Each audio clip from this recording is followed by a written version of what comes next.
So ఇక్కడ point ఏంటంటే ఎటొచ్చి నేను అనుకోవడం దామోదర్ రెడ్డికి కొంత ఇబ్బంది ఉండొచ్చు, తనని కూడా మరి విక్టిమ్ కింద చూస్తారా ఎట్లా అన్నది, అంటే అది తీసుకున్నాడు కదా, సప్లయర్ కాదు కాబట్టి ఒకవేళ తనని విచారిస్తే నీ గాంజా ఎట్లొచ్చింది అని అంటే ఆ చైన్ ఏమన్నా లాగితే అట్లా ఎవరు సప్లై చేశారు ఏంటి, ఇందులో ఆయనకు భాగస్వామ్యం ఉందా లేదా అన్న దాని విషయంలో ఈయన మీద కేసు సీరియస్ ఉండొచ్చు. కానీ మంగ్లీ విషయంలో మాత్రం ఆమె సోషల్ మీడియాలో అక్కడెక్కడ కొంత బదనాం అవ్వచ్చు, లేకపోతే కొంత సీరియస్ డిస్కషన్ జరగవచ్చు, ఇట్లాంటి పార్టీలు ఏందైనా ఆమె మీద దుమ్మెత్తిపోయొచ్చు. కానీ లీగల్గా టెక్నికల్గా ఈ పరంగా చూసినప్పుడు మాత్రం ఆమె ఈ కేసు నుంచి చాలా ఈజీగా బయటపడే అవకాశాలు అయితే ఉన్నాయి. ఏదేమైనా ఆమెను అరెస్ట్ చేయడానికి, తక్షణం అరెస్ట్ చేయడానికి, రిమాండ్ చేయడానికి ఈ కేసులో అన్ని రకాల అవకాశాలు ఉన్నట్టయితే కనిపిస్తున్నది. సో ఫర్దర్గా బెయిల్ తర్వాత ఇవన్నీ కూడా చాలా ఈజీ అయ్యే అవకాశాలు ఉన్నాయన్నది అడ్వకేట్ ద్వారా మనకు అర్థమవుతున్నది.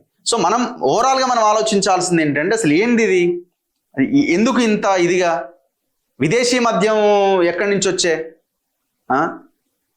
విదేశీ మద్యం ఎక్కడిది, గాంజా ఎక్కడిది, ఈ వ్యవహారం ఎక్కడిది,